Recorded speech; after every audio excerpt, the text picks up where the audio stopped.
நம்ம சன்னா மசாலா எப்படி செய்யுதுன்னு பார்க்கலாம். அதுக்கு தேவையான பொருட்கள் என்னென்னு பார்க்கலாம். 2 பெரிய சைஸ் தக்காளியை இந்த மாதிரி கட் பண்ணி வச்சுருக்கேன். 2 பெரிய சைஸ் வெங்காயத்தை இந்த மாதிரி கட் பண்ணி வச்சுருக்கேன். ஒரு பட்டை, 3 கிராம்பு, 2 ஏலக்காய் எடுத்திருக்கேன். 5 துண்டு இஞ்சி எடுத்திருக்கேன்.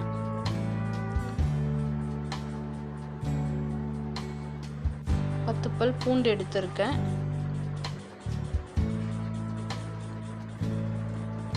பிரியாணி இலை சின்னதாக இருக்கனால 3 எடுத்திருக்கேன். நீங்கள் பெருசாக இருந்துச்சுன்னா 1 எடுத்துக்கோங்க. 1 டேபிள் ஸ்பூன் போல் சீரகம் எடுத்திருக்கேன். பாதி லெமன் எடுத்திருக்கேன். பச்சை மிளகாய் 2 எடுத்திருக்கேன்.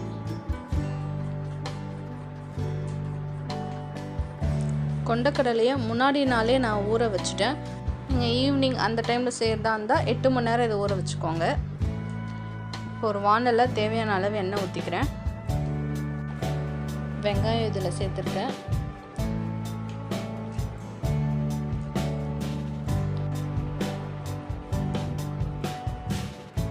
சன்னா மசாலாவுக்கு தேவையான மசாலா எல்லாத்தையும் ஃபஸ்ட்டு அரைச்சிக்கணும். அதுக்கு எல்லாத்தையுமே ஃபஸ்ட்டு வதக்கிப்போம். நெக்ஸ்ட்டு இதில் இஞ்சி ஆட் பண்ணியிருக்கேன். பூண்டு சேர்த்துருக்கேன்.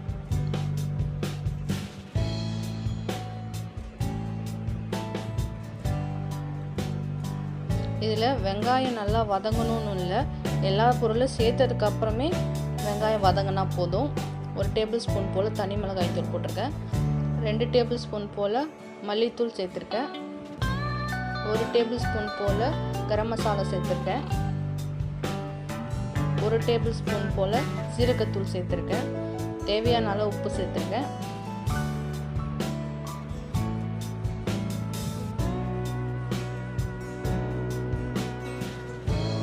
எல்லாத்தையும் மிக்ஸ் பண்ணி விட்டுட்டு வச்சுருக்க தக்காளியும் இதில் ஆட் பண்ணிக்கிறேன்.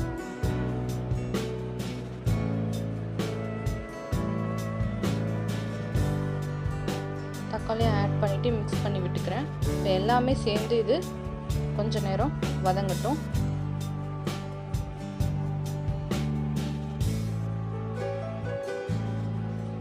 இப்போ பார்த்தீங்கன்னா மசாலா கூடவே தக்காளி வெங்காயம் பூண்டு நல்லா வதங்கிடுச்சு. உடனே இதை மிக்ஸி ஜாரில் போடாதீங்க, கொஞ்சம் ஆறுனதுக்கு அப்புறமா போட்டு அரைச்சிக்கலாம். இப்போ நல்லா ஆறிடுச்சு. இப்போது மிக்ஸி ஜாரில் மாற்றிக்கிறேன். இப்போ சன்னா மசாலாவில் பார்த்தீங்கன்னா முன்னாடியே சன்னாவை வேக வச்சுட்டு அதுக்கப்புறமா மசாலா ரெடி பண்ணிவிட்டு அதில் மிக்ஸ் பண்ணுவாங்க. நான் வேறு ஸ்டைலில் பண்ணியிருக்கேன். இப்போ பார்த்தீங்கன்னா இந்த மசாலா கூடவே நான் ஊற வச்சுருக்க சன்னாவையும் 2 கைப்பிடி போல் இதில் போட்டிருக்கேன். இதை நான் வேக வைக்கல, அதுக்கு முன்னாடியே ஊற வச்சுருக்கிற எடுத்து போட்டிருக்கேன். நீங்கள் இந்த மாதிரி ட்ரை பண்ணி பாருங்கள், சூப்பராக இருக்கும். இப்போ இது எல்லாத்தையும் அரைச்சிப்போம்.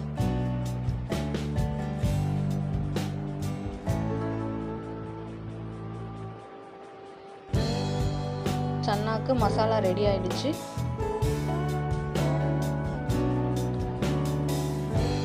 குக்கரில் தேவையான அளவு எண்ணெய் ஊற்றிக்கிறேன்.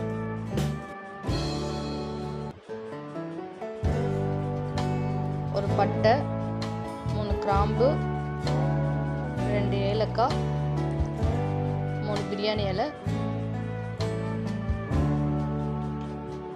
1 டேபிள் ஸ்பூன் போல் பெருஞ்சீரகம். பெருஞ்சீரகம் பொரிஞ்சதுக்கப்புறமா கீறி வச்சுருக்க 2 பச்சை மிளகாவையும் சேர்த்துருக்கேன். இப்போ நம்ம அரைச்சி வச்சுருக்க மசாலாவையும் இதில் சேர்த்துருக்கேன்.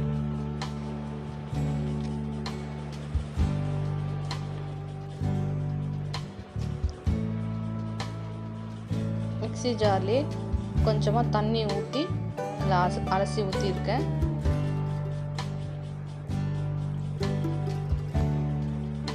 சன்னா வேகிறதுக்கு தேவையான அளவு தண்ணியையும் இதில் சேர்த்துருக்கேன்.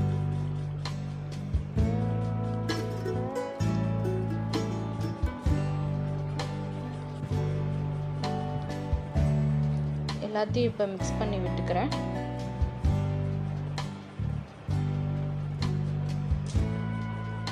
நெக்ஸ்ட்டு ஊற வச்சுருக்க சன்னாவையும் இதில் சேர்த்துக்கிறேன்.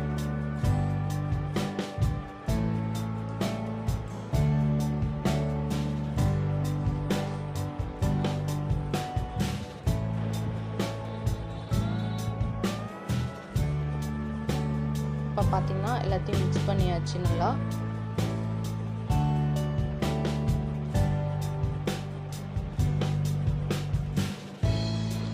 கடைசியாக சன்னா மசாலாவுக்கு தேவையான புளிப்பு தன்மைக்காக வச்சுருக்க லெமனையும் இதில் புளிஞ்சு விட்டுக்கிறேன்.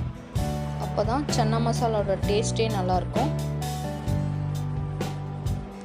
இப்போ இதை மிக்ஸ் பண்ணிவிட்டு நம்ம இதை மூடி வச்சிடலாம். 6லேருந்து 7 விசில் போல் வரட்டும்.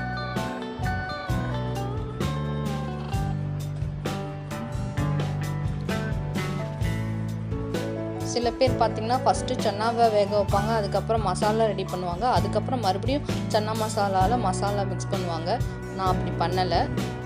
நான் கொஞ்சம் ஈஸியாக இருக்கட்டும்ன்றதுனால ஃபஸ்ட்டே மசாலாவை ரெடி பண்ணிவிட்டு நெக்ஸ்ட்டு சன்னா மசாலாவை ரெடி பண்ணிவிட்டு அதுக்கப்புறமா குக்கரில் 2த்தையும் சேர்த்து வேக வச்சுருக்கேன்.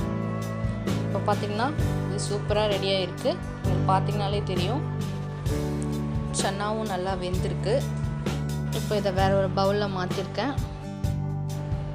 ஈஸியாக சன்னா மசாலா ரெடி ஆகிடுச்சு. இது சப்பாத்தி, பூரி, இட்லி, தோசை எல்லா டிஃபன் ஐட்டம்ஸுக்குமே சூப்பராக இருக்கும். நான் இன்றைக்கி சப்பாத்தியோடு சாப்பிட போகிறேன்.